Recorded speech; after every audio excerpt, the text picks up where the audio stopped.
मुची प्रार्थनान हेच मुचे मागणी, हीच मुची प्रार्थनान हेच मुचे मागणी. माणसाने माणसाशी माणसा समवागणे,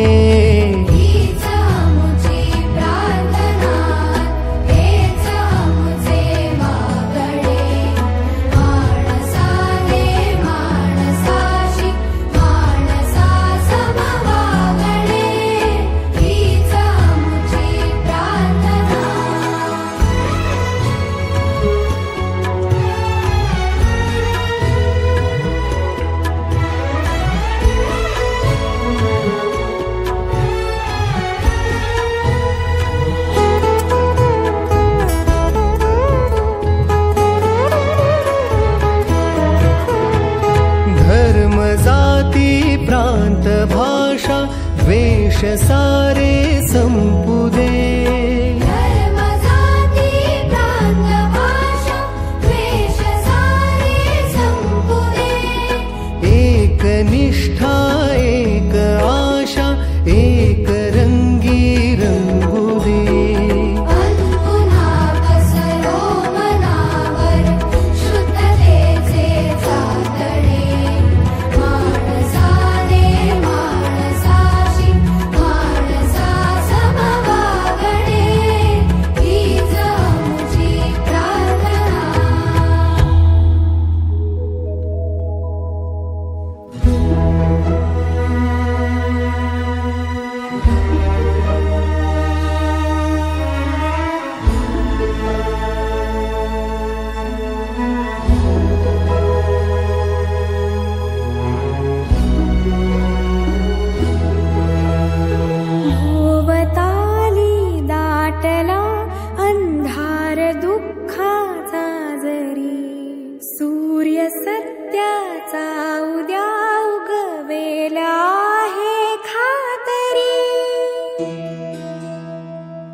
खोलीमध्ये खाण्यामध्ये अशा भरत आहेत आणि छोट्या छोट्या रूममध्ये भरत असल्यामुळं मुलांना शिक्षणासाठी जो वाव मिळाला पाहिजे, त्यांच्या ज्या सुविधा मिळाल्या पाहिजे त्या मिळत नव्हत्या.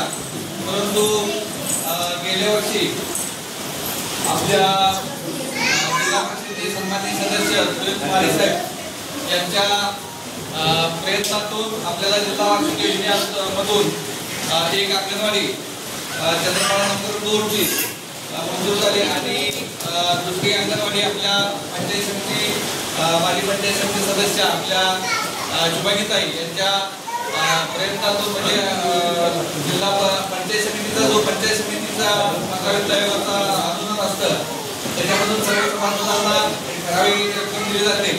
परंतु त्यांनी अगदी भांडून ती रक्कम आपल्याला 5 किंवा 6 लाख रुपये मिळत होती, परंतु त्याच्यामध्ये अंगणवाडी होणार नव्हती. त्यांनी तत्कालीन आपले सन्माननीय सभापती साहेब यांच्या मागे लागून 10 लाखाचा निधी त्यांनी आपल्या पंचायत समितीचं मंजूर करून घेतला आणि जी अंगणवाडी आज आपली वास्तू उभी राहिलेली आहे. खरं तर बाळासाहेब आणि शुभांगीताईंचं आपल्याला आभार व्यक्त करायला पाहिजे. त्यांच्या प्रयत्नातून या अंगणवाड्या झाल्या आणि आता 3 अंगणवाड्यांना इमारत आपल्याला झालेली आहे आणि पुढे आणखी 3 अंगणवाडीसाठी जागा उपलब्ध झाली. एक आपण सुकाळपाड्यासाठी देखील जागा उपलब्ध केलेली आहे. त्याची देखील मान्यतेसाठी प्रशासकीय मान्यता झाली त्याची. आता फक्त टेंडर प्रोसिजरमध्ये जे आहे ते देखील अंगणवाडी होऊन जाईल. आपली वाकीपाड्याची शाळा होते, आपलं उपकेंद्रात देखील आपण एक प्रस्ताव सादर केलेला आहे. आणि महत्त्वाचं म्हणजे ह्या अंगणवाड्या बांधकामासाठी आपल्याकडे जागा नसल्यामुळे निधी शासनाकडे आहे, परंतु जागा नसल्यामुळे अंगणवाड्या होत नव्हत्या. परंतु आपल्या गावचे सन्माननीय पाटील साहेब आपले अविनाश पाटील साहेब यांनी पुढाकार घेतला. त्यांच्या मदतीने त्यांनी ही जी मंडळाची जागा होती त्यांनी त्याची देखभाल करत होते. त्यांनी सामाजिक सार्वजनिक हित घेऊन आपल्याला ही जागा विनामोबदला काय उपलब्ध करून दिलेली आहे. त्यांचे देखील आपल्याला धन्यवाद मानायला पाहिजे. मी आजच्या या कार्यक्रमासाठी आपले गावचे सन्माननीय ज्येष्ठ आपले बाबा ठाकरे सर, पाटील साहेब, शिवाजीताई, सर्व सन्माननीय ग्रामपंचायत सदस्य साहेब, उत्तर साहेब, आपले लक्ष्मण भाऊ, गरीब भाऊ, सर्व ग्रामस्थ बंधू भगिनी आणि अंगणवाडी ताई. आता तुमची जबाबदारी मोठी आहे. मला एवढे चांगले वास्तू उभे करून दिलेले आहे. मुलांना सर्व साहित्य देखील ग्रामपंचायतीमार्फत उपलब्ध करून दिलेलं आहे. त्याचा जास्तीत जास्त फायदा मुलांना आता त्यांच्या विकासासाठी, त्यांची शैक्षणिक बौद्धिक क्षमता वाढण्यासाठी आपल्याकडून झाला पाहिजे. तुम्ही चांगला वेळ द्या. त्यासाठी जरा आपली बालमित्र देखील उपलब्ध आहे. नंतर मी उपस्थित आपले बाबांचं स्वागत करण्यासाठी विनंती करतो.